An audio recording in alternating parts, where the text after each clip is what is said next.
about something that's not often talked about with what we're born with. Now, when you know that the despots of old have always known to get to the kids and get them young. Despots like the Hitler Youth, they use that. Right. They get the children really young, and then they can report on the parents. And then we had the Stasi, who got the children to snitch on the parents so that they could arrest them when East Germany was in the communist bloc. And Lenin, one of the favourites of the socialists, he's got a quote that should be remembered. He said, "Give me a child to the age of 5 and I will plant a seed so deep it can never be unrooted." That should bring the hair on the back of your neck up. That was the Soviet Union. And then we have the master of them all, the despots, Mao Zedong. In his Cultural Revolution, he took a whole generation of children and he brainwashed them to attack the old people, the teachers, the professionals, the middle class. They killed, they tortured, and they were allowed to run riot. This is what happens if they get hold of your kids young enough. Beware, it's already happened before. Now, I'm a child of the 50s, and it was a bit different then. We had intuition, we had instinct. And we were shoved outside if it wasn't raining, go and play. We were gone all day, came back to eat. That's it. We had no cell phone, no TV, but we learned to listen to our intuition and our instinct. And we had that, and it wasn't touched. Beautiful. The aim of the drag queen story time is to break the instinct of the child. Quite right. That's the instinct that every child has when they see something that's different and creepy. And they go, "Oh, I don't like that. I'm going to run home to mum. I'm going to run home to somebody who's safe." Their instinct is there for a reason. It's a primal biological fact. And the drag queen story time is breaking that. Fuckers. And the drag queens come in with the biggest lie of all. They're pretending to be women. They come in on the back because of the parasites, the ticks on the back of the lesbian and gay movement.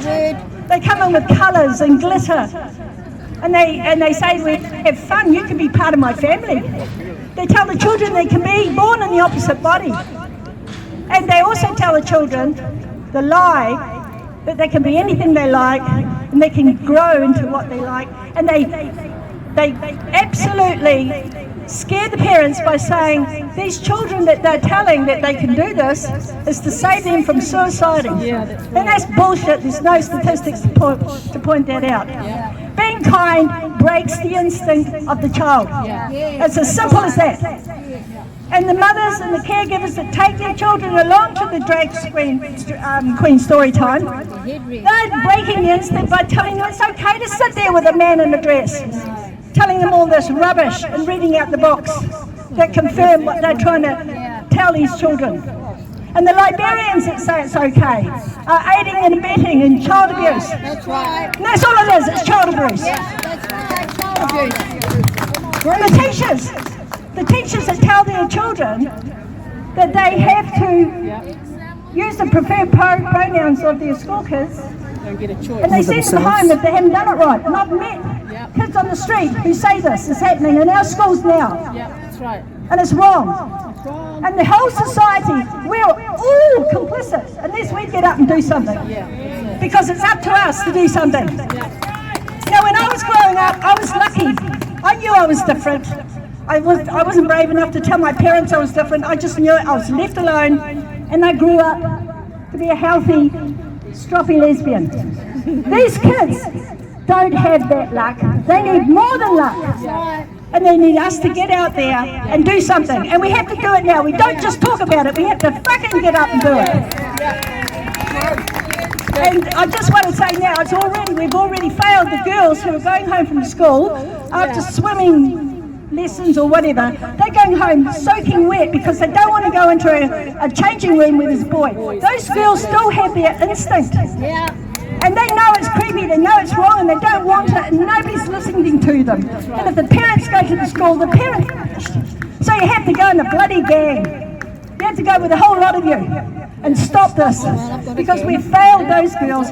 Don't fail the children that are coming on now. I'm Maree Docherty from Lesbian Resistance. Thank you very much for listening. Thank you, Maree.